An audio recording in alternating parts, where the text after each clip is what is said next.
Kas üks Iisraeli mõjukamaid institutsioone mängib ülemäärast rolli verevalede levitamisel juudi riigi vastu? Haaretsi väide olla Iisraeli New York Times on alati olnud pigem püüdlus ja upsakus kui tegelikkus. Kuid viimastel aastatel on ajaleht muutunud valitsuse poliitikate vastu protestijast hääleks, mis on omaks võtnud samasugused antisionistlikud ja antisemiitlikud seisukohad riigi enda suhtes.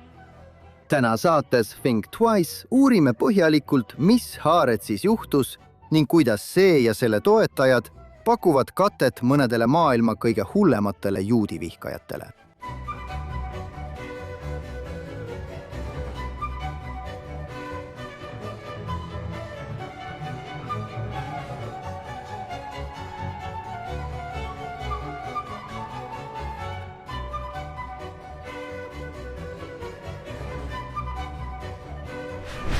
Tere tulemast saatesse Think Twice.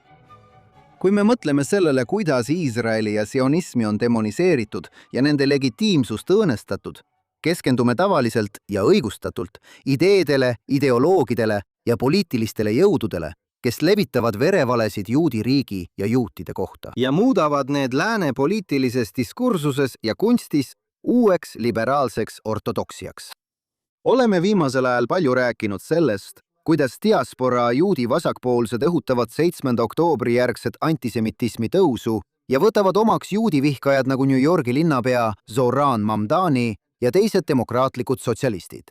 Aga võib-olla on aeg tunnistada, et mitte väike osa probleemist seisneb selles, kuidas Iisraeli vasakpoolsed annavad neile antisionistidele, kes tahavad nende kodu hävitada, ja aidata neid, kes tahavad neid tappa, katte. Nad peavad olema veelgi tõhusamad infosõja pidamisel juudi riigi vastu. Nende hulgas, kes sellele probleemile tähelepanu pööravad, on silmapaistev Iisraeli ajaloolane ja kirjanik, kes kirjutas hiljuti sellel teemal olulise artikli, mille me avaldasime JNS-is. Ja meil on au, et ta täna meiega liitub. Kadi Taub on vanemlektor Jeruusalemma Heebrea ülikoolis ning mitmete ilukirjanduslike ja mitte ilukirjanduslike teoste autor, samuti Iisraeli televisiooni stsenarist. Ta on olnud kolumnist Iisraeli ajalehtedes ning ka teistes väljaannetes nagu Tablet Magazine, Quillette ja JNS. Kadi Taub, tere tulemast saatesse Think Twice. Tere Joonatan, aitäh, et mind kutsusid. Aitäh, et leidsid aega meiega täna liituda. Alustuseks küsin sinult ühe põhilise küsimuse, mis minu arvates on oluline. Paljud diaspora juudid, sealhulgas need, kes teavad Iisraeli kohta üht-teist, olenemata sellest, kas nad toetavad Iisraeli valitsust või mitte, kõik nad võitlevad selle mõistmisega. Miks peaksid Iisraeli vasakpoolsed matkima rahvusvahelise vasaktiiva mürgiseid ideid rassist, mis ei kritiseeri niivõrd Netanyahut, vaid sisuliselt delegitimeerivad nende endi olemasolu? Jah, see on tõesti mõistatus. Ja tead, meie kõrgetasemeline ajaleht, meie juhtiv ajaleht Haarets on tegelikult progressiivne väljaanne. Ja kuna see on progressiivne väljaanne, on see ka sionismi vastane, sest sionismi vastasus on tänapäeval peaaegu nagu lakmuspaber progressiivsuse määramisel, mis asetab Iisraeli progressiivsed inimesed omamoodi raskesse olukorda, selg vastu seina. Ja ma arvan, et nende dilemma muutub veelgi teravamaks, kui nad püüavad Iisraeli boikoteerimist vältida sellega sisuliselt liitudes. Nii et ülikoolide professorid liituvad BDS liikumisega lootuses sel moel boikotte vältida, öeldes, ei, me oleme head, me ka vihkame Iisraeli. Ja siis esitavad nad oma teadustööd ja need lükatakse tagasi, sest nad on iisraellased. Ja siis ütlevad nad, ei, miks, aga me oleme ju teie poolel. Ja ma arvan, Joonatan, et meil on selle nähtuse kohta terve ajalugu, sama vana kui antisemitism ise. Sest kui sa vaatad selle asja struktuuri, siis kui sa oled antisemitismi ohver, on ahvatlev liituda antisemiitidega, et olla saada vabastus antisemitismi ohvriks olemisest. Aga ma arvan, et sellel on ka emotsionaalne jõud, sest antisemitismi vastasus on väga hirmutav. Ja kui sa õigustad argumente Iisraeli ja juutide vastu, hajutad sa selle irratsionaalse osa, öeldes ei, neil on genotsiidi osas õigus. Nii et see pole hullumeelne, irratsionaalne vihkamine. See on lihtsalt humanistlik kriitika Iisraeli poliitika suhtes. Ja kui ma lihtsalt ühinen selle kriitikaga, siis see seletab ka antisemitismi vastasuse nähtuse ära. Aitäh, et kuulasite Think Twice'i. Olenemata sellest, kas kuulad meid mõnel taskuhäälingu platvormil või vaatad meid otseülekandes Facebookis, X'is või GNS-i YouTube'i kanalil, palun vajuta GNS-i juures meeldib või telli kanal, klõpsa teavituste kellukesel ja anna meile häid hinnanguid. Samuti lisaks Think Twice'ile on olemas ka Jonathan Tobini igapäevane taskuhääling, kus jagan teiega rohkem uudiseid ja analüüse kõige olulisemate teemade kohta, millega me täna silmitsi seisame. Igapäevast saadet leiad nimega Jonathan Tobin Daily GNS-i kanalilt kõikjal, kust oma taskuhäälinguid kuulad. Ja nüüd tagasi tänase saate juurde. Jah, ma arvan, et see on selge. Aga las ma täpsustan seda korraks, sest teate, ma saan aru Peter Beinarti seisukohast. Ma mõtlen, ma olen temaga vaielnud, ma tean, ma tunnen teda natuke. Ja asi on selles, et ta võib ümber pöörata ja liituda antisemiitide vastastega, et vabaneda antisemitismi vastasusest. Aga ta istub Manhattanil Upper West Side'il.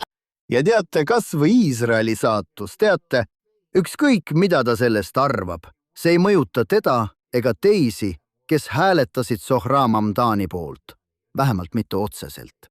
Aga see mõjutab otseselt nende inimeste saatust, kes elavad Iisraelis. Kas nad ei pane kokku neid seoseid? Selle vihkamise vahel, nende jõest mereni loosungite ja selle fakti vahel, et nad ise elavad jõe ja mere vahel. Jah, aga nende seletus on see, et palestiinlased on täpselt nagu meie ja nende rahvuslik vabastusliikumine, või vähemalt nii nad seda näevad, ei ole tegelikult rahvuslik vabastusliikumine. See on genotsiidiline liikumine juutide vastu. Aga kui nad kujutavad palestiinlasi ette meie enda sarnasena, siis on see konflikt lahendatav. See rahustab sind. Ja seega enda süüdistamine on tegelikult viis lootuse säilitamiseks. Sest kui see on meie süü, siis on see parandatav. Me saame midagi teha, et asjad korda seada. Ja seetõttu tuli pärast 7. oktoobrit see metsikuse puhang kuidagi ära seletada. Ja viis seda seletada on täpselt sama, nagu antisemiidid üle kogu maailma seda seletavad. Teate küll, nagu feministid seletavad seda öeldes, et need ei ole seksuaalkuriteod, see on relvastatud vastupanu. Kas Judith Butler ei öelnud midagi sellist? Nii et viis. Palestiinlaste viha ära seletada on öelda, et ei, see on lihtsalt okupatsioonikriitika. Ja kui ma esimest korda kirjutasin arvamusartikleid Haaretzile, siis minu esimene arvamusartikkel põhines vestlusel suitsetajate nurgas mingist salajasest konverentsist Euroopas, mis oli salajane, sest seal olid araablased ja iisraellased ning nad tulevad riikidest, kus kohtumine iisraellastega võib põhjustada suuri probleeme. Nii et me pidime seda saladuses hoidma. Ja ma olin tol ajal suitsetaja. Ma arvan, olin viimane läänlane, kes suitsetas. Nii et kogu lõbu oli minu, sest ma olin ainus. Ettevõte on endiselt Iisraelis. Jah. Nii et ma sain kogu tõelise info. Ma ei käinud lihtsalt konverentsil, kus räägiti ametlikke pealiskaudseid seletusi. Ma sain tõelist kõmu. Ja ma seisin seal koos ühe palestiinlasega, keda ma muide väga imetlen, Bassam Eidiga, kes astus vastu Palestiina omavalitsusele, otsides Palestiina omavalitsuse inimõiguste rikkumisi. Ja ma ütlesin, et tol ajal olin ma vasakpoolne. Ja ma ütlesin, jah, me peame okupatsiooni lõpetama. Ta vaatas mulle otsa ja ütles, me ei lase teil okupatsiooni lõpetada. Ma ei saanud aru, mida ta mõtles. Ma küsisin, mida sa mõtled? Sa ei taha okupatsiooni lõpetada. Ta ütles, kas sa oled hull? Kes meid siis kaitseb? Ta mõtles selle all, et ta on tsiviliseeritud inimene, kes hoolib inimõigustest.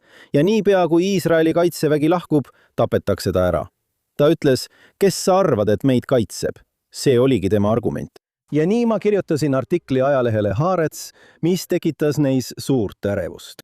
Ma ütlesin, et kui sa hoolid inimõigustest, siis peaksid toetama okupatsiooni. Sest igal pool, kust Iisrael lahkub, halvenevad inimõigused järsult.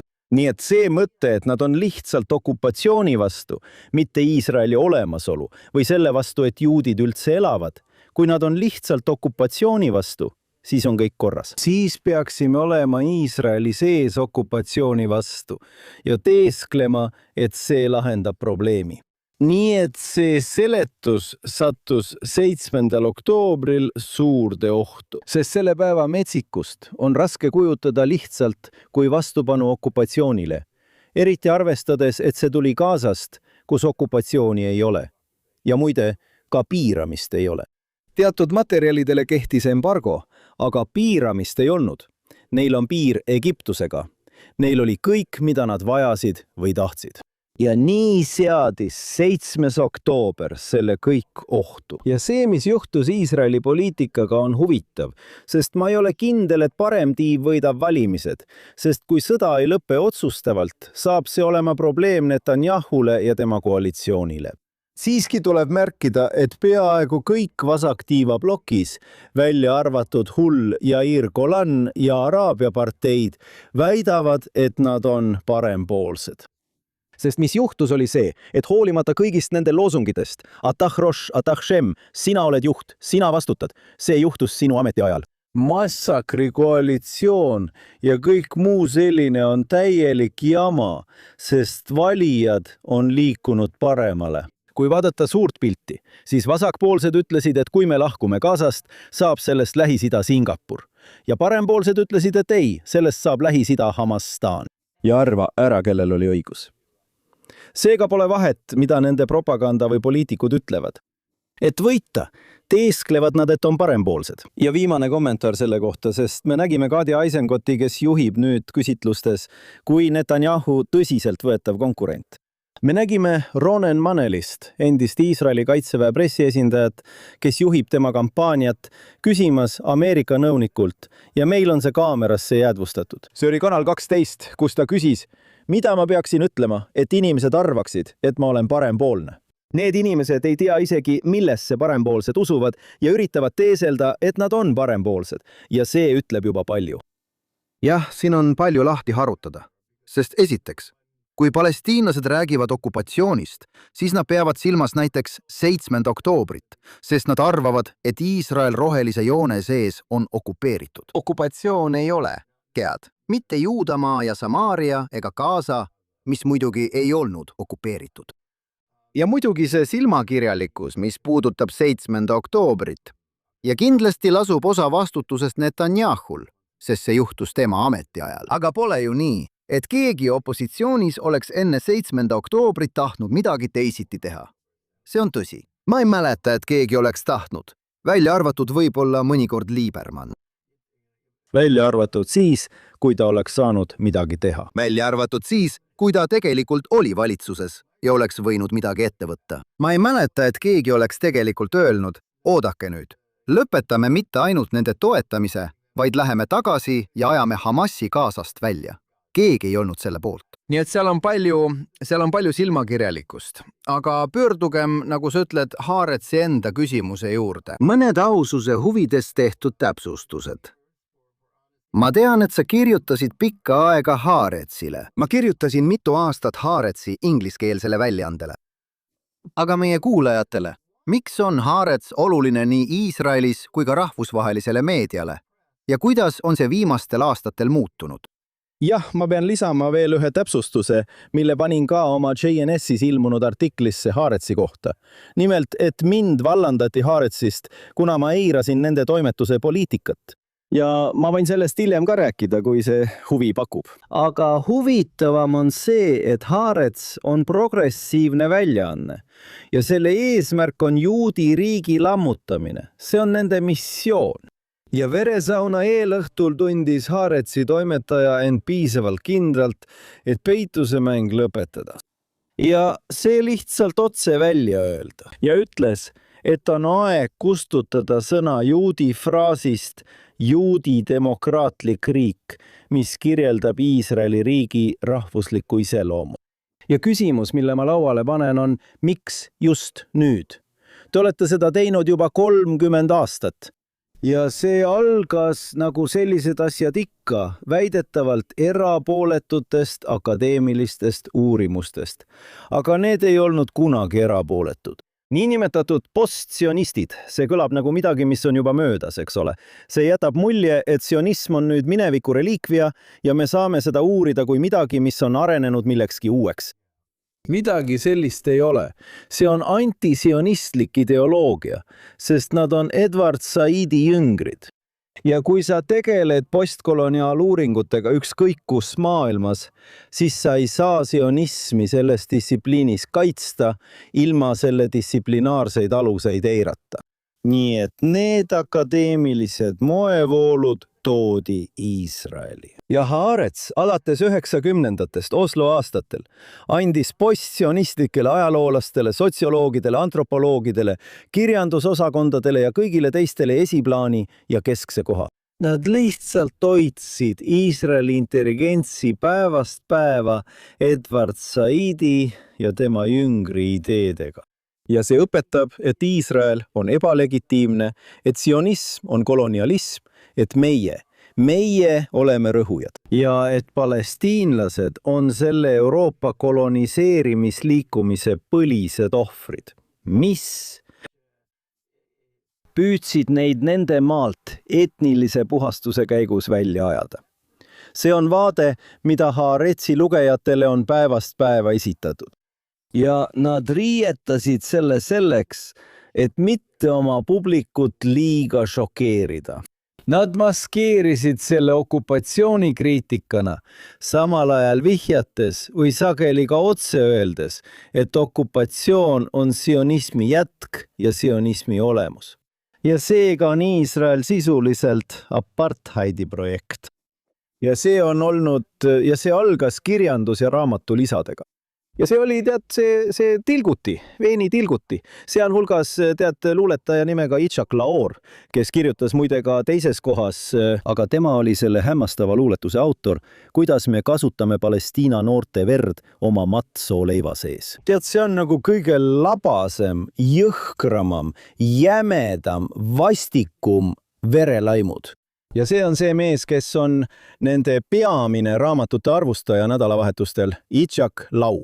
Ta kirjutas ka ühe loo, mis minu arvates lükati tagasi London Review of Booksi poolt, kuna see oli nii äärmuslik. Iga IDF-i kuuli peal on ühe Palestiina lapse nimi. Need on siis inimesed, kes arvustavad raamatuid selle juhtiva ajalehe jaoks. Ja see on imbunud läbi ja ma olen seda kaua pealt näinud, sest ma kirjutasin 97 aastal raamatu, mis oli vastu nii sionismile. Ja need olid inimesed, kellega ma vaidlesin. Inimesed, kes kirjutavad Haaretzis. Ja nii ma nendega kohtusingi. Ma olin noor, tegin siis laste telesaateid. Ja ma kirjutasin lühijutte ja muud sellist, aga mind ajas järjest rohkem vihale, kuidas nad üritavad sionismi õõnestada. Ja kui ma raamatu kirjutasin, ütlesid inimesed mulle, miks see oluline on? See toimub ju mingis akadeemilise osakonna äärealal. Kedagi ei huvita, aga ideed on olulised. Ja see, mis algab akadeemias ning tõlgitakse ja populariseeritakse eliitajalehtedes ning saab siis arvamuslugude kirjutajate alustalaks, siis näed, mis järk-järgult juhtub. Aga miks peaks Aluf Ben äkitselt üles tunnistama seda, mida nad on siiani ebaausalt eitanud? Ja minu hüpotees oli, et see juhtus vahetult pärast kohtureformi läbikukkumist. Sest kohtureform püüdis piirata kohtuvõimu, mis Iisraelis on tugevam kui üheski teises demokraatias. Iisrael, tehniliselt Joonatan, Iisrael ei ole demokraatia. See on juristokraatia. Sest tead, minu taust on poliitilise mõtte, poliitikafilosoofia ja politoloogia vallas. Suveräänsus on määratletud kui riigi kõrgeim otsustusõigus. Ja sellest ajast peale, kui nad tühistasid põhiseaduse muudatuse või selle, mis meil on põhiseaduse muudatusena, on nad sisuliselt asetanud end kõrgemale kõigist otsustest, mida teised 2 riigivõimu haru teha võivad. Nii et 15 valimata kohtunikku omavad suveräänsust Iisraeli riigis. Ja Aluf Ben, see on minu oletus, ta ise seda ei öelnud. Aga minu arvates teadis ta, et juudi riigi lammutamise ideel ei ole võimalik saada Iisraeli valijate enamust.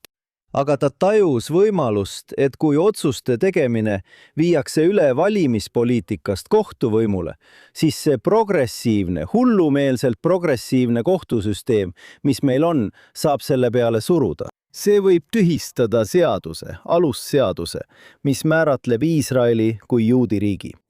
Nii et nad tajusid võimalust. Kuid kuidas oleks saanud Aluf Ben teada, et tema kallid palestiinlased panevad 2,5 nädalat hiljem toime juutide veresauna? Ja pärast seda muutus, nagu võite ette kujutada, raskeks väita, et me ei vaja juudi riiki. Jaa. Teate, las ma ütlen veel kord. Teate, see institutsioon, ma mõtlen, see on kindlasti olnud ja on siiani progressiivne hääl Iisraeli ajakirjanduses. Peamine neist. Kuid see ei olnud alati, teate, selline peaaegu sionismi vastane väljaanne. Kuidas juhtus nii, et see arenes selles suunas? Kas see oli lihtsalt personalist tingitud või oli see seotud sellega, kuidas muutused toimusid selles Iisraeli ühiskonna sektoris? Ma arvan, et see on juhtum, kus üks mees mängis väga suurt rolli ja see mees on Amos Schocken. Kui Amos Schocken võttis ajalehe juhtimise oma isalt üle, temast sai väljaande kirjastaja. Ta üha enam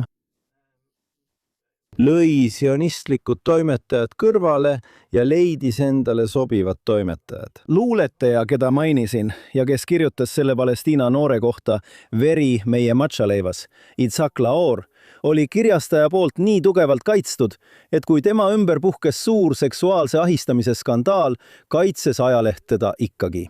Ja lihtsalt lülitas tema artiklite kommentaarid välja, et mitte kokku puutuda oma lugejate vihaga. Nii et Amos Schocken pööras ajalehe suuna põhimõtteliselt järk-järgult selles suunas. Ja see levis siis kultuuri- ja raamatute rubriikidest arvamuskülgedele. Ja nad kaitsesid veel üht staari. Tead, meil on Gidon Levi. Ja Gidon Levi on verevalede levitaja. Ja see, kuidas see töötab, on see, et kõik, mis esiteks Gidon Levi ise saab palju auhindu oma hämmastava ajakirjanduse eest antisemitismilt. Antisemiidid üle kogu maailma. Aga see mees ei räägi araabia keelt, nii et ta on kajastanud neid territooriume. Ta on korrespondent, kes vastutab Juudamaa ja Samaaria araabia elanikkonna kajastamise eest. Ning ta on viimased 4 aastakümmet selles ametis olles tuginenud tõlgetele. Ja ma vaidlesin temaga mingis paneelis, mis oli siis kanalil tollal kanal 10. Ja kui ma tögasin teda ja ütlesin talle, tead, mis probleem on, Gidon? Su tõlgid on sind 3 aastakümmet ninapidi vedanud. Aga see polnud ainult nali, sest ma ei tea, kas ta ise oma lugusid uskus, aga see lugu, mida ma selles loos mainisin, kannab nime Eesli protseduur. Õige. Ja selle loo järgi ütles ta, et Iisraeli kaitseväe piiripolitsei seob araablased jalgupidi eesli külge ja paneb siis eesli galoppi jooksma, kuni vaene palestiinlane on surnud. Ja ta ütles, et see on protseduur ning ta tugines sellele ühele juhtumile. Ja ilmselt ei suutnud keegi, kes seda fakti kontrollis, leida midagi, mis tõestaks, et nii tehti. Tegelikult soovis perekond, et kogu asi maha vaikitataks, sest ma ei hakka teie kuulajaid ja vaatajaid haavama, selgitades, kuidas see mees eesliga kokku sattus. Ma ütlen lihtsalt, et tema perekond ei tahtnud, et see info avalikuks tuleks. Nii et kui see oli arutlusel, siis kujutage ise ette. Täpselt nii. Haaretz ei vabandanud selle loo pärast. See oli nende ajakirja esikaanel. See oli kogu maailma meedias. Ja nad ei võtnud seda kunagi tagasi. Isegi pärast seda, kui tõestati, et see oli vale. Nii et kui sa arvad, et Haaretz on uudisteorganisatsioon, siis sa eksid. See on progressiivne propagandaorganisatsioon. Ja ma ütlen selle kohta veel midagi, sest tead, alati käib arutelu parempoolsete ja vasakpoolsete üle. Jah, meedia on kallutatud mõlemal poolel. Loomulikult on see kallutatud mõlemal poolel. Aga vasakpoolsed on endale omandanud loa valetada ja see luba tuleneb postmodernistlikust agendast akadeemilises maailmas. Sest kui sa ühendad radikaalse epistemoloogilise skeptitsismi, mis ütleb, et fakte pole olemas, moraalse absolutismiga, mis ütleb, et sa tead täpselt, kellel on vaidluses õigus, siis on sul maailm, kus on ainult narratiivid. Tõde ei eksisteeri. Ja siis sa lihtsalt punud narratiivi, mis toetab seda õiglast eesmärki, millesse sa usud. Ja nii see ongi, tead, ajakirjanikud ei pruugi alati teooriast aru saada. Aga nad saavad oma organisatsioonilt sõnumi, et nende roll on juhtida lugeja õigele järeldusele, mitte anda talle infot, et lugeja ise oma järelduseni jõuaks. Aktivism, mitte ajakirjandus. Täpselt, see on aktivism, mitte ajakirjandus. Muidugi on võimalik olla Netanyahu valitsuse kriitik. Uskuda sellesse mõtteviisi, mis viis Oslo lepinguteni ja erinevatesse katsetesse, vahetada maad rahu vastu palestiinlastega, mida mõned Ameerika poliitikud üritavad taaselustada, kuigi seda pole eriti palju. Nagu sa välja tõid, on sellel Iisraelis väga vähe toetust ilmselgetel põhjustel. Ja teha seda kõike ilma neid antisemiitlikke verevalesid omaks võtmata. Aga miks on nii? Tead, miks on nii, et mõned vasakpoolsed, samuti välismaal, on sellest eristusest loobunud ja ületanud piiri vastuseisuni sionismile ja Iisraeli kui juudi riigi olemasolule. Ja ma arvan, et eriti kui sa räägid just kui tead Haaretsi põhilugejatest, tead küll, neist. Tead küll, inimesed, kes elavad Põhja-Tel Avivis või tead küll see vana osa Iisraeli ühiskonnast. See osa, mis annab endale au, isegi kui keegi teine seda ei tee, et nemad ehitasid riigi ja tegid nii palju varajaste ellujäämissõdade ajal. Kuidas see grupp võttis omaks kaasaegsete rahvusvaheliste antisemiitide eetose? Noh, ma arvan, et osa seletusest peitub selles, mida me selle vestluse alguses arutasime. Et irooniline ravi antisemitismi vastu on antisemitism ise. Kui sa õigustad antisemiitide argumente, siis tundub, et see hajutab selle irratsionaalse ja hirmutava osa. Aga tead, me elame nüüd moonutatud moraalses maailmas, kus õige ja vale, kurjuse ja vooruse ideed on asendatud vastandusega võimsate ja jõuetute vahel. Selle võtsid nad marksismist ja viisid selle kultuurimarksismi. Ja kui sa oled nõrk, oled sa õigel poolel. Ja kui sa oled tugev, siis oled sa valel poolel. Ja nii saabki ohvri staatusest voorus. Ja kui sa arendad sellise maailmavaate, siis tulemuseks on see, et nõrgad saavad täieliku vabastuse igasugusest moraalsest kohustusest. Ja seetõttu, kui nad vägistavad su tütred, on see sinu süü. See on see koht, see. Läänes koos postmodernismi, postkoloniaalsete uuringute, soofeminismi ja kõige muu selliseda. Võimu paradigmal ehk nõrkade ja tugevate vastandusel on immuunsüsteemis tekkinud viga. Ja see viga ei toimi ainult Gazas. See toimib ka Euroopas, kus sa õigustad vägistajate jõuke, kus sa õigustad vägivalda geide vastu, sest see püha teine ei vastuta millegi eest. Ja kõik, mida nad teevad, on meie süü. Kõik, mida nad teevad, on, nemad on kolonialismi ohvrid. Ja siin muutus lääs ära hillitatuks ja hakkas kinnisideliselt tegelema oma enda südametunnistusega. Ja viis oma südametunnistuse puhastamiseks on iseennast süüdistada. Ja sellel on kummaline pööre, sest kui vaadata näiteks Saksamaad, kus see on kõige ilmsem, siis miks on sakslased, eriti Saksa vasakpoolsed, nii järjekindlad kujutamaks Iisraeli kui uusi natsisi? Mõelge loogikale, see vabastab nad natsideks olemisest. Ja kui juudid on kurjad, siis võib-olla polnud meiegi nii halvad. Võib-olla oli sellel, mida me tegime, tead, mingisugune õigustus. Ja kui sa kaotad oma väärtussüsteemi, oma arusaamad heast ja kurjast ning muutud enese piitsutamisest sõltuvaks kui moraalse puhastuse vormist, siis kaotad sa moraali. Seda õppisin ma oma isalt, kes ütles alati, Jumal, hoidu heategijate eest, sest moraalne eneseupitamine on moraalsuse vastand. Ja sa näed seda kõikjal, sest tead, Ameerika juudid seisavad nüüd silmitsi tõelise ohuga. Ja see oli umbes 10 aastat tagasi, see mälestus. Lähis-Ida meedia uurimisinstituut koostas avatud allikatest luureandmete portfelli YouTube'ist, kus Põhja-Ameerika imaamid kuulutavad metsikut antisemitismi. Ja nad läksid juudi organisatsioonide juurde ning üksteise järel, eriti vasakpoolsed, keeldusid sellega tegelemast, sest miks? Sest nad kartsid, et neid nimetatakse islamofoobideks. Nii saab ettekujutus oma moraalsest kuvandist tähtsamaks kui sinu moraalne kohustus, mis on vastutus omaenda kogukonna ees. Kui oled rabi, siis sinu töö ei ole progressiivsete eliitide poolehoiu võitmine. Sinu ülesanne on kaitsta oma kogudust. Ja kui sa seda ei tee, sest kardad, et sind nimetatakse islamofoobiks, siis tead, islamofoobia kui mõiste, see ei ole tegelikult foobia. See on vahend, millega takistatakse igasugust kriitikat ükskõik millise moslemi suhtes. Nii et kui inimesed ütlevad mulle, et see on märkamine, see on moslemi maailmast tuleva antisemitismi märkamine. Täpselt. Nii et mul on palju vaidlusi, sest sa mäletad neid aegu, kui seda nimetati poliitiliseks korrektsuseks, mitte woke'iks või kuidas iganes seda nüüd nimetatakse, nimed on muutunud. Inimesed küsisid mult varem, mis sul poliitilise korrektsuse vastu on? Miks mitte olla inimestega kena? Miks sa ei taha takistada mustanahaliste naiste, geide solvamist? Ja ma ütlesin, et asi pole selles. See on jäämäe tipp.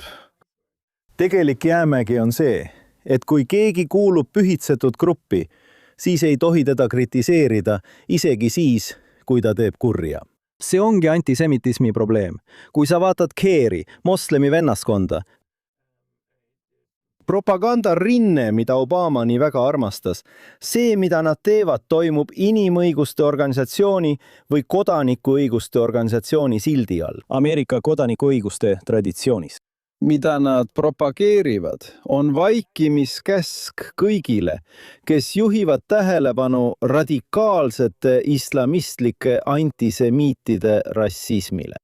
Ja nagu te teate, üks minu lemmik Ameerika kommentaatoreid on Andrew McCarthy saatest McCarthy Report. Ja ta oli prokurör lõunaosariikides. Õige, ta kirjutab National Review'le. Seal tunnevad teda enamik inimesi. Ja, nii on. Ja seal on ka tema taskuhääling. Selle nimi on McCarthy raport ja see on suurepärane. Tema ja Rich Laurie, see on väga valgustav. Ja ta ütles ühel hetkel, islamofoobia ei ole foobia. See on termin, mille lõi moslemi vennaskond selleks, et takistada igasugust kriitikat šariaadi ülemvõimu suhtes. Selleks see mõeldud ongi. Ja nii see ongi, tead, see on minu loomuses. Ma olen iisraellane, Jonathan, ma ei saa sinna midagi parata. Ja minu ülesanne ei ole viisakas olla.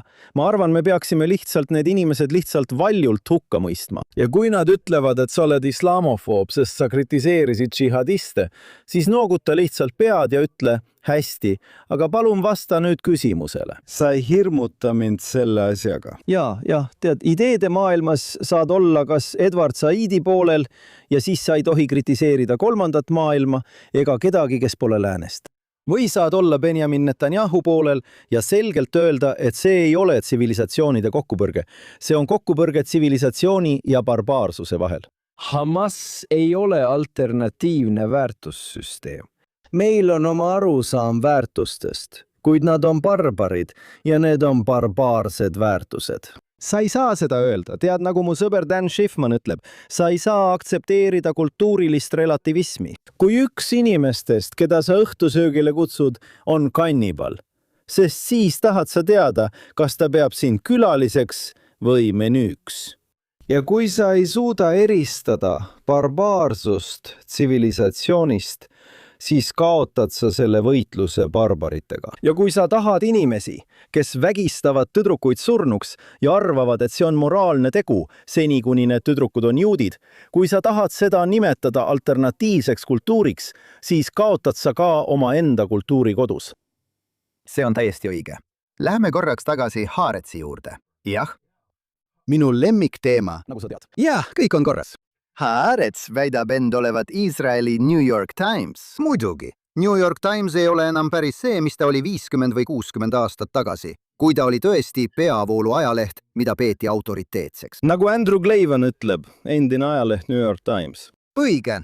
Nüüdseks on sellel umbes 95% vasakpoolne liberaalne lugejaskond. See on nišiväljaanne, kuigi ilmselgelt mõjukas ja üsna kasumlik, sest see on Ameerika Ühendriikides väga tulus nišš.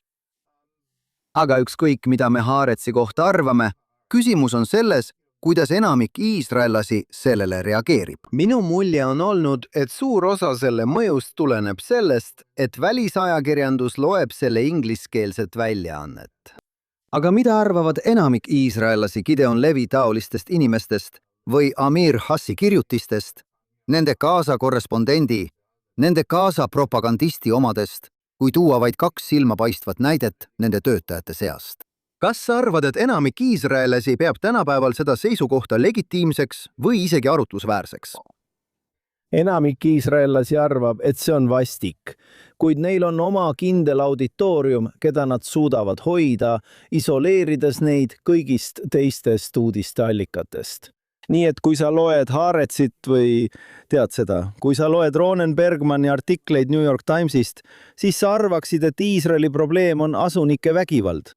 Ja ma kirjutasin artikli tabletile pealkirjaga Asunike vägivalla müüt, mis põhines Regavimi liikumise raportil, mis näitas, et 90%, see on arv, mitte metafoor, 90% ÜRO andmebaasist asunike vägivalla kohta ei ole tegelikult asunike vägivald, kus arvesse läheb näiteks see, teate küll, kui keegi tulistab terrorirünnaku ajal terroristi ja see on asunik, siis loetakse seda asunike vägivallaks. Ja seega on see naeruväärne. Kuid Juudamaal ja Samaarias on vägivald ebaproportsionaalselt suurel määral palestiinlaste terror. Ja nad pisendavad seda ning rõhutavad asunike vägivalda, et hoida omaenda lugejaskonna progressiivset Iisraeli vastast meelsust. Ja me nägime seda just eelmisel nädalavahetusel juhtumas selle Rowe'ga, mis ta nimi nüüd oligi, Rockana enne, aga ma nägin esimesi teateid ja need on ilmselgelt vähemalt liialdatud, kui teda hoidis relvaga sihikul Iisraeli kaitsevägi. See on naeruväärne. Võib-olla takistati tal mingil põhjusel mingisse piirkonda sisenemast. Aga nii nagu see oli, on nad juba avaldanud oma telefonides salvestatud videod, kus kedagi ei hoitud relvaga sihikul. Jah, nii oligi ja tead, me peaksime meie Iisraeli ajakirjanduses olema tähelepanelikumad, sest enamik iisraellasi ei tea, kuidas see propagandamasiin töötab ja kellele nad toetuvad. Tead, New York Times avaldab artikli, kus väidetakse, et Iisraeli kaitsevägi treenib koeri palestiinlaste vägistamiseks. See tähendab, iga iisraellane teab, et see on igal tasandil naeruväärne. Aga New York Timesis pärinevad selle loo allikad Hamasi toetajatelt. Ja mitte keegi. Ja tead, Hamas ei valeta kunagi, nagu me teame. Miks nad peaksid? Ja nii ei tee keegi isegi minimaalset ajakirjanduslikku tööd. Tead, ma kirjutasin tabletile loo pealkirjaga See viraalseks läinud vangla vägistamine, mida kunagi ei olnud, mille ma ise tegin. Ja oli veel üks ajakirjanik, kes tegi selles osas suurepärast tööd. Ajala Hassan. Ma arvan, et meie oleme need 2, kes pöörasid kõige rohkem tähelepanu Sde Teimani väidetavale vägistamisele, kus väideti, et vangivalvurid vägistasid palestiinlase. Ja tead, selgita natuke rohkem meie publikule, kes ei pruugi olla seda nii tähelepanelikult jälginud. Ma olen väga rõõmus, et mõned neist ei ole sellesse jälkiloosse kaasatud olnud. Aga see lugu tuli avalikuks, sest Iisraeli kaitseväe prokuratuur süüdistas kinnipidamiskeskuste vangivalvureid selles, et nad sodomeerisid palestiinlasest kinnipeetavate esemega. Ja teate, kui te ei ole Haaretzi lugeja, siis saate kohe aru, et see on väljamõeldud lugu. See ei ole midagi, mida Iisraeli kaitseväe sõdurid tõenäoliselt kuskil meeskonnana teeksid. Ma olen kindel, et mõned inimesed ületavad piiri. Ma olen kindel, et vägivalda esineb. aga et grupp vägistaks palestiinlase kinnipidamisalal kilpide taga, see tähendab, kui sa oled iisraellane, kui sul on mõistus peas, siis selle looga on midagi valesti. Ja seega on see lugu vale. Vägistamist ei toimunud kunagi. Palestiina kinnipeetav ei kurtnud vägistamise üle enne, kui sõdurid kinni peeti, enne, kui talle midagi pakuti. Meil on lindistus, kus ta ütleb, mida ma saan, kui ma kaeban. Ja ta saadeti samuti mugavalt enne kohtuprotsessi tagasi Gazasse. Keegi viis selle kohta läbi uurimise ja vaatas üle meditsiinilised aruanded. Ja tead, kõige kohutavam asi, Joonatan, on see. Armee prokuratuur teadis, et neil ei olnud mitte mingisuguseid tõendeid vägistamissüüdistuse kohta, kui nad sõdurid arreteerisid. Ja lekitasid ajakirjandusele, et tegemist oli seksuaalkuriteoga. Ja ma ei saa süüdistada neid, kes nii arvavad seda, mõned. Oslomeelsed Iisraeli kaitseväe kõrgemad ohvitserid arvasid, et see on võimalus sõda peatada, mis nende jaoks võis olla ajendatud nende idealistlikust arusaamast, et nad peaksid selle kohutava sõja peatama. Sest Ameerika Ühendriikides on olemas seadus, Lee-seadus, mis ütleb, et kui on usaldusväärseid tõendeid, mitte tõestust, vaid usaldusväärseid tõendeid seksuaalkuriteo kohta, siis võib abi sellele riigile peatada. Ja seega oleks selle koostaja pidanud seda pidama usaldusväärseks tõendiks, kui mitte veel tõestuseks. Nii et sõdurite süüdistamisest näis piisavat. Ma ei ole selles teoorias kindel ja see võib inimestele tunduda vandenõulik. Ma ei ole kindel, aga ikkagi on vaja selgitust, miks Iisraeli kaitsevägi süüdistab sõdureid milleski, mida ta teadis, et ei saanud juhtuda. Ja kui ma ütlen, et ei saanud juhtuda, siis ma mõtlen, et meil on olemas meditsiiniline aruanne. Ja sellist vigastust, nagu sõduril oli, ei oleks saanud tekitada ühegi võitluse käigus, sest see oli liiga väike ja liiga puhas. Ja minu oletus, tuginedes kõigile raportitele, mida ma nägin, on see, et ta üritas salaja mingit teravat metallitükki väga privaatsesse kohta peita. Ja nii see haav tekitati. Ja siin ma ei hakka teie kuulajaid ebameeldiva meditsiinilise infoga koormama. Aga see, mida me teame meditsiinilistest raportitest, ei ühti vägistamissüüdistusega. Ja uurijatel olid meditsiinilised raportid olemas enne, kui nad sõdurid arreteerisid. Jah, see on šokeeriv ja kahetsusväärne. Aga see on midagi, mis on, see on ka poliitika. See mängib rolli kohtureformi kriitika ja mõne Netanyahu aadressil tehtud kriitika diskrediteerimisel. Aga las ma pöördun tagasi millegi juurde, mida sa juba mainisid. Nimelt reaktsioon 7. oktoobrile. Võiks arvata, et mis juhtus 7. oktoobril. Kuigi võiks ka seda arvata. Asjad nagu teine intifada. Mis juhtus pärast Gazast lahkumist. Oleks justkui diskrediteerinud osa sellest, udust, mida me kuulsime Iisraeli vasakpoolsetelt selle kohta, mis juhtuks, kui iisraellased lihtsalt, annaksid palestiinlastele rohkem võimu. Võiks arvata, et nüüd on sellised ideed tõesti diskrediteeritud. Mistõttu ainsad, kes tegelikult räägivad kahest riigist peale Iisraeli, äärmus vasakpoolsete, on lihtsalt Ameerika liberaalid. Kuidas on Haaretz oma kajastust ja arvamust kohandanud vastavalt 7. oktoobri järgsele maailmale? Esimene asi, mida nad tegid, oli minu arvates üsna lihtne. Kõikjal on antisemitismi vastasus. See süüdistab Iisraeli. See ongi see. Ja me kuulsime kohe ÜRO peasekretäri Gutierrezi ütlemas, see ei juhtunud vaakumis. On olemas kontekst. Me teame seda konteksti. See ei alanud sellega. Ja Haaretz, esimene juhtkiri 8. oktoobril. 7. oktoober oli laupäev.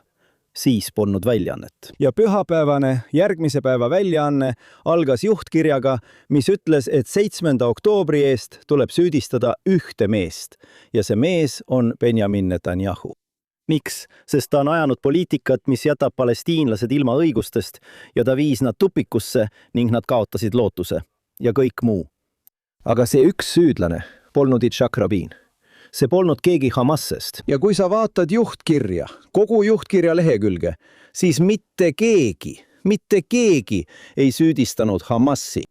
Ja mõned Meir Isakson, ma arvan, et see oli kas 9. või 10. kirjutas loo, kus ütles, et meie lehekülgedelt kõige silmatorkavamalt puudub Hamas. Kus on Hamas? Kõik süüdistavad parempoolseid, sest see on viis, kuidas päästa oma maailmavaadet sellest, mida nad õigesti tajusid ohuna. See võib Iisraeli vasakpoolsetele lõpu teha.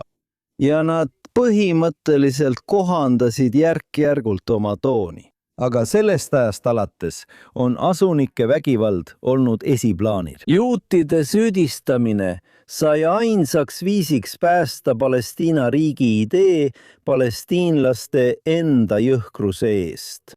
Ja ma ei tea, mis nende valimistega juhtub. On palju vasakpoolseid parteisid, kes teesklevad, et on parempoolsed ja vasakblokk võib ikkagi valimised võita. Aga vasakpoolsed ei taastu, sest Iisrael ei toeta enam Palestiina riiki. Ja tead, Iisraeli halvakspanu väärivad on kogu aeg õiged olnud. Vasakpoolsed ja ma tunnen vasakpoolsed isiklikult, ma tulen nendest ringkondadest. On eriti just Mizrahide, islami ja Aasia riikidest pärit juutide kohta rääkinud. Nad on öelnud, et need inimesed on primitiivsed. Tead küll, nad vihkavad araablasi, sest nad on rassistid. Ja need inimesed tulid Araabia riikidest ning ütlesid, ei, te ei mõista araablasi. Teie läänes lihtsalt ei saa aru. Me elasime nende seas. Me teame, et see lõpeb halvasti. Ja nii see ka läks. Mina toetasin Oslo protsessi. Ja ma olin kindel, nagu ka ülejäänud vasakpoolsed, et kui palestiinlastel oleks oma riik, siis nad võetaks rahvaste perre vastu ning siis nad sirutaksid meie poole ja meie nende poole rahus. Ja vasakpoolsetes on midagi sellist, et neil puudub austus nende vastu, keda nad ise imetlevad. Obama toetajad võivad kuulata, kuidas Iraani mullahid ütlevad, et tahavad Ameerika maa tasa teha ja nad ütlevad, et ei, nad ei mõtle seda tegelikult tõsiselt. Nad on lihtsalt ohvrid ja see on üleolev vaade, kus sa ei võta inimesi, keda sa kaitsed üldse tõsiselt. Jah, neile ei omistata mingit otsustusvõimet. Jah, täpselt. Ja nii ongi kõik meie teha. Ja siis see on väga lohutav vaade, sest siis on kõik parandatav. Aga on aeg, et me võtaksime neid inimesi tõsiselt. Nad on tõsised. Ja Iraan, kui tal on pomm, kasutab ta seda. Sest kui sa vaatad eetost, siis me ütleme šiidi enesetapu pommitaja. Sest šiiades austatakse enesetapu läbi märtri surma. Ja kui sa vaatad, et kui see on kultuur, mis imetleb enesetapu pommitajaid, siis miks ei peaks see imetlema sama asja riiklikul tasandil? Miks mitte, kui nad usuvad, et maailma lõpp saabub? Kui toimub viimane lahing hea ja kurja vahel, šiiade ja ülejäänud inimkonna vahel, milles nad usuvad, et nad võidavad, siis miks nad ei peaks kasutama maailma lõpu relva, kui see neil olemas on? Vähemalt, Joonatan, peaksime arvestama, et nad tõesti mõtlevad seda, mida ütlevad, kui nad ütlevad, et nende eesmärk on Iisrael maa pealt minema pühkida. Kui see on sinu peamine eesmärk ja sul on tuumarelv, siis miks sa ei kasutaks seda? Ja seega on see, mis viimastel kuudel Iraani vastases sõjas juhtus, ülioluline Iisraeli ellujäämisele ja ka maailma rahule. Sest kui JCPOA-l, Obama tuumaleppel, on aegumisklauslid, mis lõppevad 2030 aasta lõpus. Ja pärast seda võivad nad saada pommi julgeolekunõukogu garantiiga. Nad oleksid garanteerinud, et neil on relv olemas. Täpselt. Takistage neil seda saamast. Ja kui nad seda teeksid, mida sa arvad? Mida nende naabrid teeksid? Mida teeks Saudi Araabia kogu oma rahaga, kui mitte hankida sarnane heidutusrelv? Nii et kui nemad saavad tuumapommi, muutub kogu Lähis-Ida tuumarelvastatuks. Ja siis, tead, on selles piirkonnas piisavalt fanaatikuid, et muuta see kogu planeedi tasakaalu jaoks ohtlikuks. jah. Nüüd, sa märkisid oma GNS-i artiklis, mille me avaldasime, et mõned Ameerika liberaalid on lõpetanud Harrise eeskuju järgimise. Sa tõid näiteks, et Jeffrey Goldberg, The Atlanticu toimetaja tead, ei usu neid, mis on märkimisväärne, sest ta on üsna kergeusklik. Aga suur osa rahvusvahelisest meediast käsitletakse endiselt autoriteetse häälekandjana, isegi kui seda tsiteerivad nüüd sagedamini sellised inimesed nagu Candace Owens ja teised, tead küll, neonatsid. Aga tead, kas on nii, nagu sa enne märkisid, et see, mida 30 aastat tagasi peeti äärealaseks, on nüüd muutunud peavooluks? Kas see jätkab samal teel, nii et seda peetakse endiselt peavoolu arvamuseks nende eliitliberaalide seas, kes arvavad, et nad juhivad Iisraeli? Kas see ongi see tee? Või võetakse keegi vastutusele? Ma ei tea, sest küsimus on, kas lääs on endiselt valmis võitlema. Ja kui ta ei ole valmis võitlema, siis ma mõtlen, Ameerika pidas just luksuse sõja 13 ohvriga. See ei ole nagu Iisrael, kes oli valmis elusid ohtu seadma ja kus sadu sõdureid hukkus. Kui see ei ole nii, kui lääs ei ole valmis võitlema, siis selle eliit leiab sellele vabanduse. Ja ma arvan, et kõigi nende argumentide aluseks on see rumal idee, et jõud tegelikult ei lahenda probleeme. See on progressiivide usutõde. Ja kui jõud ei lahenda probleeme, siis on Iisrael suur probleem. Sest ainus viis mõningaid meie probleeme lahendada on jõu kasutamine. Ja ainus viis ellu jääda väikeses riigis, mille vaenulikud naabriga on võtnud endale eesmärgiks sind maa pealt pühkida, siis ainus viis ellu jääda on luua heidutus. Ja heidutus tekib siis, kui näitad oma valmisolekut jõudu kasutada. Nii et me oleme, ma arvan, selle progressiivse globalistliku maailmavaate pinnuks silmas, mis arvab, et ühtegi probleemi ei saa jõuga lahendada. On ilmselge, et Hamas, Iraan, need on probleemid, mida saab lahendada ainult jõuga, sest iga katse Iraani või Hamasi lepitada või rahustada on lootusetu. See on Iraan, kui vaadata isegi seda, kuidas nad end ise nimetavad. Nad on revolutsiooniline jõud. Ja revolutsiooniline jõud on jõud, mis püüab kukutada rahvusvahelist korda, millest ta ise asub. Seega ei piisa kunagi ühestki järeleandmisest selles rahvusvahelises korras.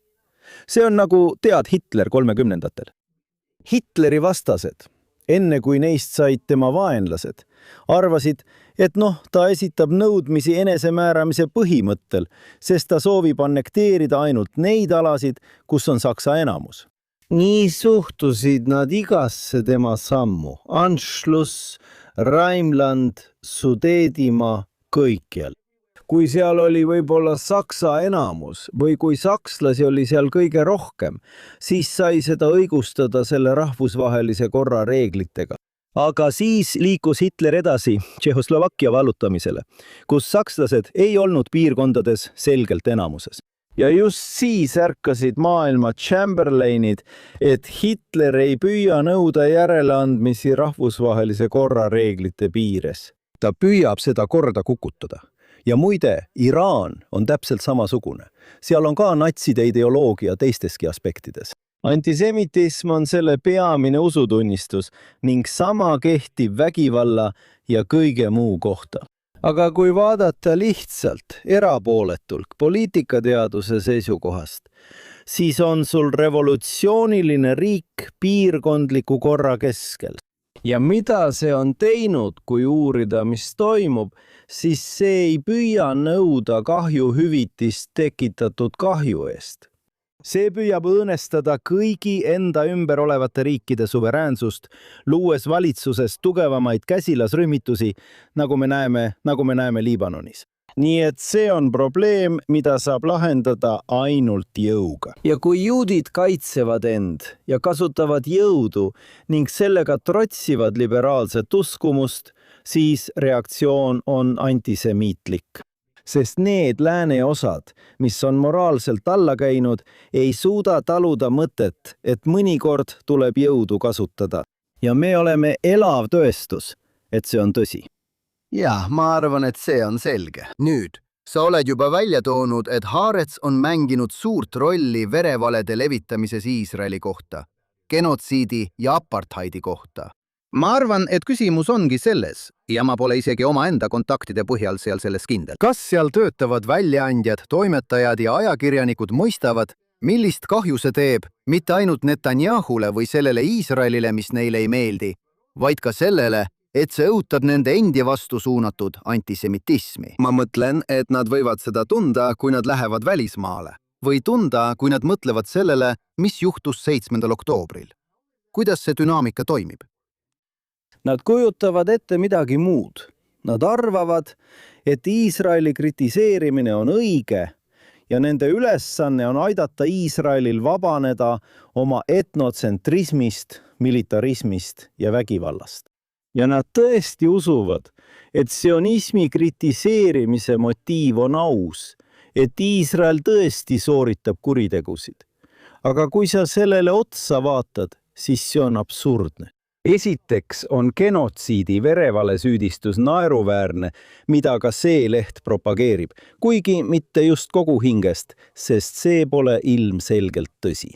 Aga kui vaadata tsiviilohvrite ja võitlejate surmade suhet, siis see suhe on madalaim kõigist kaasaegsetest linnasõdadest alati. Seega teeb Iisrael ainulaadseid pingutusi, et mitte tsiviilisikuid kahjustada. Samas, kui Hamas surub tsiviilisikud tulejoonele ja peidab oma võitlejaid, oma terroriste tsiviilisikute taha, et tekitada Iisraeli mainele kahju ja seda peetakse genotsiidiks. Kas olete kuulnud genotsiidist, kus elanikkonda evakueeritakse turvalistesse tsoonidesse, et vältida nende vigastamist? Kus armee, Iisraeli kaitsevägi annab vaenlasele humanitaarabi. See on naeruväärne. Kui Ameerika Ühendriigid ja nende koalitsioon liikusid otsustavalt ISISe vastu, oli võitlejate ja tsiviilohvrite suhe mõnes piirkonnas, nagu Mosul või Raqqa, 7–9 tsiviilisikut iga võitleja kohta. Ja nad hävitasid terved linnad maatasa. Meid, kes oleme kogu sõja ajaloo kõige ettevaatlikum armee, et vältida kaasnevat kahju ja mitte vigastada neid, kes pole võitlejad, süüdistatakse genotsiidis. Ja need samad inimesed on valmis sulgema silmad Teherani mõrvarliku režiimi ees, mis tapab omaenda rahvast. See ei ole moraalne kriteerium. See on topeltstandard, standard, mida rakendatakse ainult juutide suhtes. Jah, las ma astun veel ühe sammu edasi. Minu küsimus on, kas Haaretzi väljaandja, tead küll, ja toimetaja ning kõik teised seal, kas nemad usuvad, nagu Peter Peinart ütleb, et ta usub, kahe rahvuse riiki? Et tead küll, et Iisrael ei pea olema juudi riik, et juudid võivad, tead küll, ilma suveräänsuseta siiski Iisraeli maal ellu jääda. Tead küll, see on nagu vana Woody Alleni nali lõvist ja tallekesest, kes lamavad kõrvuti ja tead küll, talleke ei saa eriti palju magada. Kas nad tõesti usuvad seda? Mõned neist ilmselgelt usuvad seda. Teised arvavad, et nad lihtsalt kaovad ära pärast seda, kui nad on juudid nende etnotsentrismist võõrutanud või mis iganes. Mõned usuvad mitterahvuslikku riiki nagu puhtasse demokraatiasse. Nad nimetavad seda kõigi oma kodanike riigiks, mis on naeruväärne, sest me oleme juba kõigi oma kodanike riik. Araablased, Iisraeli kodanikud, saavad hääletada, nad võivad kandideerida ametisse, neil on kõik teised õigused. Üks idee on ühe riigi lahendus, kus kõigil on võrdsed õigused ja riik on identiteetide suhtes neutraalne. See on üks võimalus. Teine võimalus on kahe rahvuse riik, nagu näiteks Belgia, kus mõlemal rahval on kollektiivsed või rahvuslikud õigused, kuid nad jagavad neid võrdselt. See on kahe riigi lahenduse laiendus Iisraeli enda sees. Ja kas nad usuvad, et see on elujõuline lahendus või mitte, seda ma ei tea. Ma ei tea, kes mida usub. Mõned neist ütlevad selgelt, et sionism on rassism. See on häbiväärne ÜRO otsus, mille Peaassamblee tagasi võttis. Alguses ma arvan, et see oli detsembris või novembris 1975 aastal, kui nad kuulutasid sionismi rassistlikuks, mis tähendab, et kõigil rahvastel on õigus enesemääramisele, välja arvatud juudid. ja sellepärast me ütlemegi, et antisionism on antisemitism. Välja arvatud juhul, kui sa lükkad täielikult tagasi rahvusriikide idee kõikjal. Kui sa arvad, et ühelgi rahval pole õigust enesemääramisele, siis olgu nii. Aga kui sa arvad, et palestiinlastel on see õigus, aga mõnel juudil mitte, siis oled sa antisemiitlik. Kui kõigil rahvastel on õigus enesemääramisele, välja arvatud juudid, siis see on antisemitism. Mitte minu sõjakate vaadete järgi, vaid Amos Ozi, Iisraeli vasakpoolsete apostli sõnul, kes seda ütles. Kui sa välistad juudid enesemääramisõigusest, mis tähendab, et oled antisionist, siis see tähendab, et oled antisemiit. jah, ma arvan, et see on väga oluline tõde, mida korrata. Minu arvates on see vaieldamatult tõsi. Kadi, aitäh, et täna meiega liitusid. Kas sa saad meie kuulajatele ja vaatajatele öelda, kuidas nad saavad sinu tegemistel silma peal hoida? Jah, meil on podcast koos Mike Turaniga, mida nimetame Tablets Israel Update'iks. Kui otsite Mike Turanit ja Kadi Taubi, siis tõenäoliselt leiate selle. Ma kirjutan aeg-ajalt väljaannetele. Mulle meeldib kirjutada JNS-ile ja kui sa räägid heebrea keelt, siis mul on terve podcastide kanal heebrea keeles nimega Gatekeepers from Eretz Israel. Ja olen uhke, et saan öelda, et mul oli esimene intervjuu, mille Benjamin Netanyahu andis pärast sõja algust. See oli 25. märtsil, mul oli 1 tund ja 10 minutit. See on endiselt saadaval meie Israel Update kanalil heebrea keeles ingliskeelsete subtiitritega, kui sul on huvi. See on suurepärane ja ma soovitan meie lugejatel sind jälgida ja neid podcaste kuulata. Tahame tänada ka meie kuulajaid. Palun pidage meeles kuulata iga päev Jonathan Tobini Daily Editionit, mida saate kuulata kõikjal, kus te podcaste kuulate. Ja olenemata sellest, kas kuulad meid mõnes neist või vaatad meid otseülekandes Facebookis, X'is või JNS-i YouTube'i kanalil, palun pane JNS meeldivaks ja või telli kanal, klõpsa teavituste kellukesele ning anna meile häid hinnanguid. Palun kirjuta meile aadressil thinktwice@jns.org ja anna teada, kus sa saadet kuulad või vaatad ning mida sa sellest arvad. Ja pea meeles, loe ja mõtle ise. Kohtume jälle järgmisel nädalal.